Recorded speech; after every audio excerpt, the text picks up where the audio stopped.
What's going on, Clipper fans? It's Jonathan Timm back here with another off-season video content for you guys, or technically preseason, as we start to approach that big opening day for the Muskegon Clippers for the 2025 campaign. And now pleased to be joined by the man who makes it all happen in the dugout, the Clipper skipper, if you will.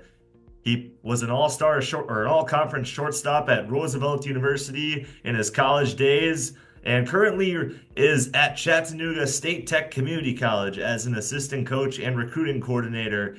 And best of all, he's a two-time Great Lakes Summer Collegiate League all-star coach and a former Muskegon Clipper himself, and that is Logan Fleener, head coach of the Muskegon Clippers. And Logan, thank you again for joining us. And I asked you earlier how the season's going for Chattanooga State. Talk to me first off the differences, and you can introduce yourself to the crowd as well. Talk to me about some of the differences between, the spring and summer season for baseball fans who are unaware. Yeah, I mean, the biggest difference is time, right? We're with these guys from the second or third week of August until late May. We're with them through classes and different holidays and guys, you know, being away from home for the first time. And it's just you build a little bit of a different type of relationship. But the biggest difference for sure is time. I think, for us, we're still gonna, play really hard. We're gonna talk about, doing things the right way, and that tries to draw a similar line for us from summer ball to school ball. I think that's how you get better. That's how you grow. But there's some differences. But it's the same thing. It's got four bases and a white mound, and we're gonna try to get after it. And additionally, your role as a recruiting coordinator has you on the phone, with potential future players, and that can sometimes bleed into what you do in the summer. Do you want to talk about maybe balancing the two, especially when you're away from home in Michigan? Yeah, I mean, luckily for us, we try to stay ahead of schedule with recruiting. There's no doubt that there's still guys in the summer that we're working on.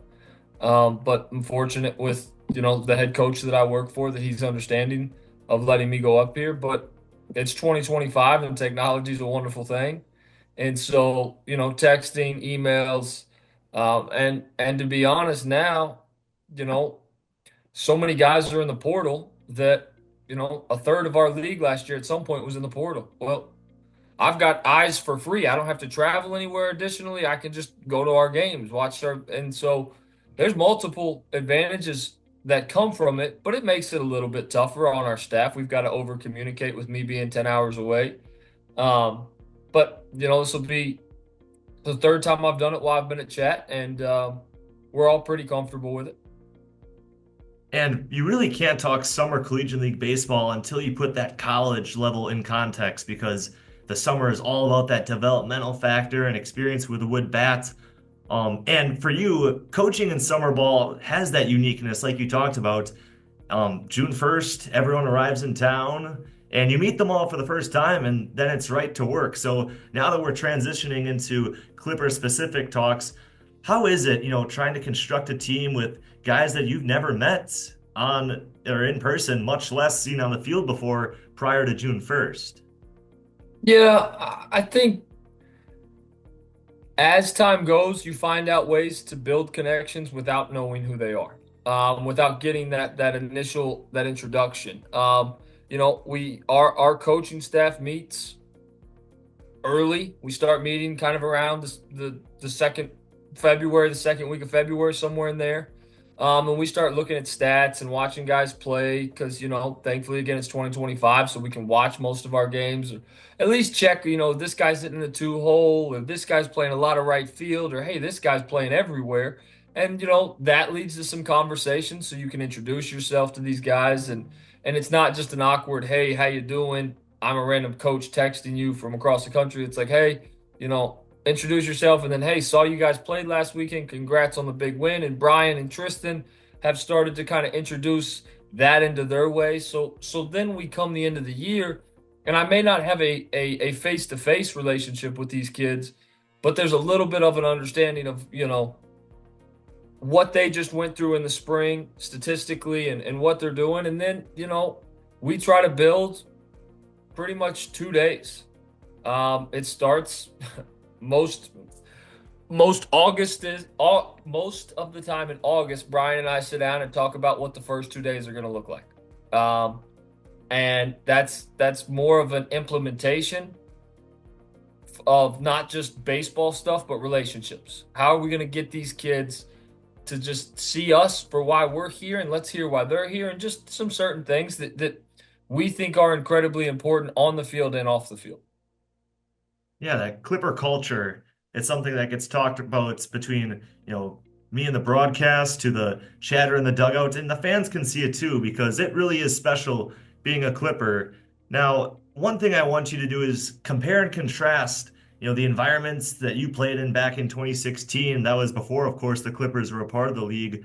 To now what things are like with you as the head man of the dugout. So from player to coach, are there any differences or similarities that you can connect for the viewers?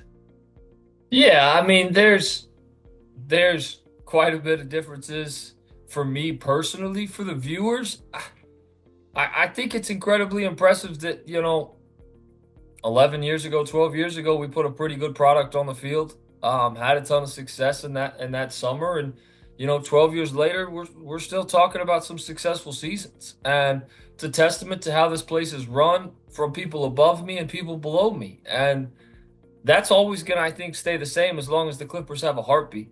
My favorite thing about the Clippers is the people that put the hat on or put the t-shirts on or whatever they wear, Clipper gear. They care about this place. This place means a lot to them if they spent 6 weeks here or they've been here for 10 years. Um, it has, for an organization, it has a living heartbeat. There are kids that have played here for 3 weeks. Brett Stanley's a great example. Love the kid to death. I know you got to see him be on fire. Like, he loves the Clippers and he was there for 3 weeks. And we could still catch up about, his time there. And there's billions of other examples.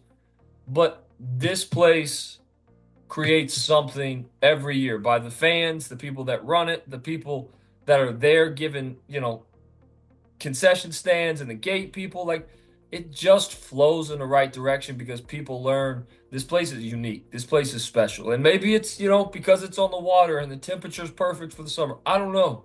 But I know that we try to put good people around it, and the thing just seems to stick with people long term. Yeah, and that it does. Putting a couple of winning products on the field helps as well. And obviously, Marsh Field has seen, 110 years of baseball, I think it is by now. But let's focus in on these last couple of years because, that first year for you, this is year 4 for you. So that first year, it was kind of about getting into the rhythm of things. And then obviously, these last 2 years have been spectacular. 2023, of course, the record-breaking season. But now that you've obtained 2 years of playoff level baseball, last year making it to the championship, describe the expectations now going into the 2025 campaign. Yeah, I mean, even in the year we weren't successful, our goal was to win every day. We have other goals. We want to develop, we want to continue to grow as players and as coaches and as men and as humans. But we're always going to do everything we can to help these guys succeed, to help this organization succeed. If you continue to climb the ladder, it would be a championship, right? I mean, year 2, you make the playoffs, right? Year 1, you do okay. It wasn't what we wanted. Everybody was getting their feet wet in a different way. And then year 2, hey, wow, great. You win the league, you get to go to the All-Star game. We take a whole bunch of guys with us. That's great. Year 2 of success, we get a playoff series win. Well, step 3 should be, if we're continuing to do what we talk about all summer long, is, did you get better today or did you get worse? Because at the end of the day, nobody's maintaining long term. We are either getting better or we are getting past. So this organization and this 25 team doesn't need to be 24, doesn't need to be 23. It needs to be its own identity. It needs to have its own identity.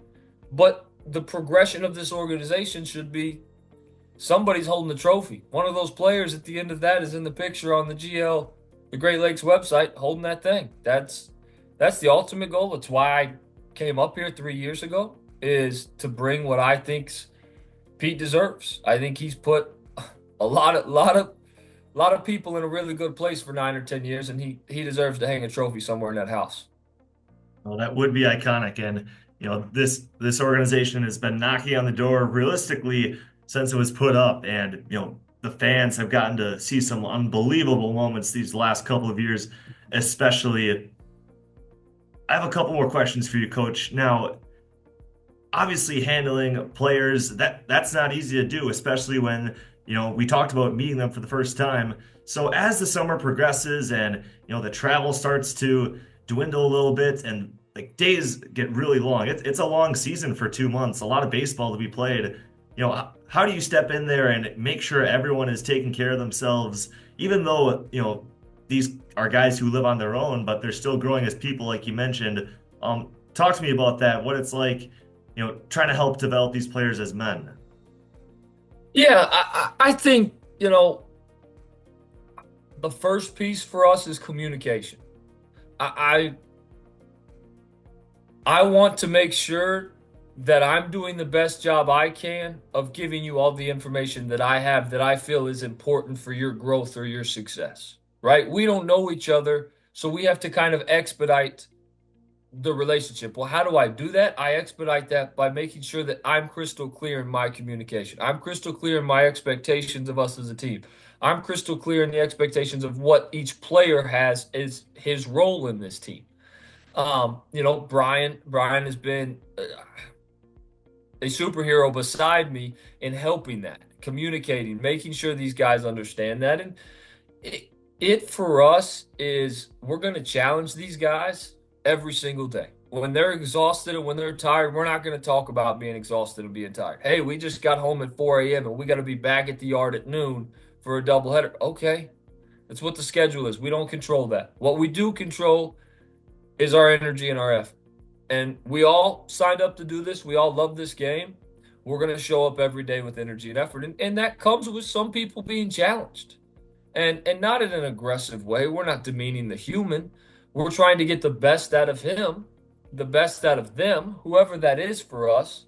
And sometimes that's challenging. Most of the time, these guys just want you to be honest. They just want you to communicate. And sometimes it's not even, hey, coach, I need you to tell me how great I am. It's like, coach, you need to tell me what I'm going to need to do to get out there and sustain this at a higher level. I got one final question for you, Coach. Now, it may be hard to indicate what specifically you want to answer for this, but a favorite moment, your favorite takeaway from the 2024 season, because obviously there were a lot of firsts within the organization and, another great season of Clipper baseball. Um, let's hear it. What was the top moment from last year for you personally? I'm going to give you two, and I know that's probably cheating, but I'm going to give you two Go for it. because we had a lot of roster turnover last year. No doubt about it. I mean, I know you've talked about it on the podcast and on a couple of these interviews, but we took a trip down to Lima, which is a really tough place to play. We get beautiful buses and everything. And because of some injuries and some crazy things that had just happened at the wrong time for some guys, we had a 3-game set there to play 3 9-inning games, and we got on the bus with 7 arms. We got on the bus with 7 arms for a 3-game set. And I was just scared to death. Just like we don't have enough guys here, and it was just bad luck. And those guys went out there and they played 3 of the best games of the entire summer. The position players knew, hey, if we score a ton of runs, we get to save arms. We run rule the game. We didn't have to play a full 9 innings. The position players understood, and these guys took a bond, and it was 3 days of just, hey, it was like, this is it. We're left out there in the water. Nobody's coming to get this boat. We just got to figure out a way to get back home with a couple wins, and they took care of business. And in the last ones, maybe corny, maybe cheesy, but Batka's strikeout to beat the Monarchs in the 7th or 8th inning was kind of when he finished, and then we go out for the 9th, and the game ends. But the last out, There was an embrace of the coaches, which is always great, but I try to back away from all of it and watch the 35 guys that are responsible for what we just did because it's their hard work and their effort that does it. And then because I love that place, taking a look around March and watching people just celebrate that 45 seconds to 2.5 minutes and just take it in. It's a cool place to be. I know we've talked about winning the playoff series and winning the championship, and in that moment, watching Brian Wright, who's been there from day one, just walk around and bear hug different guys. It was a cool moment. The hard work for those guys paid off in that moment and will be something that if I'm here in this game, lucky enough for 35, 50 more years, whatever it ends up being, that moment will stick with me forever. And weirdly enough that you asked me, there's the How ball about that? that was the out it's sitting on this desk in here. So it's a moment that's pretty important. There's no doubt about it. Well, I wouldn't say that's corny by any means, because in a day of digital media and screen time being a prevalent factor in people's lives, it's okay to take a step back and soak it all in. And we look forward to a lot of more of those exciting moments in this upcoming 2025 season. So, Coach Fleener, thank you for your time and joining the show today. Of course, man. Can't wait to see you here in a couple weeks, maybe more like a couple months. But we're excited to get down there. We're excited for a really big, 2025 season. Well, there you are, fans. That is Coach Logan Fleener back for a fourth year in Muskegon. We thank you all for tuning in to this edition of Muskegon Clipper Baseball, and as always, we will see you next time.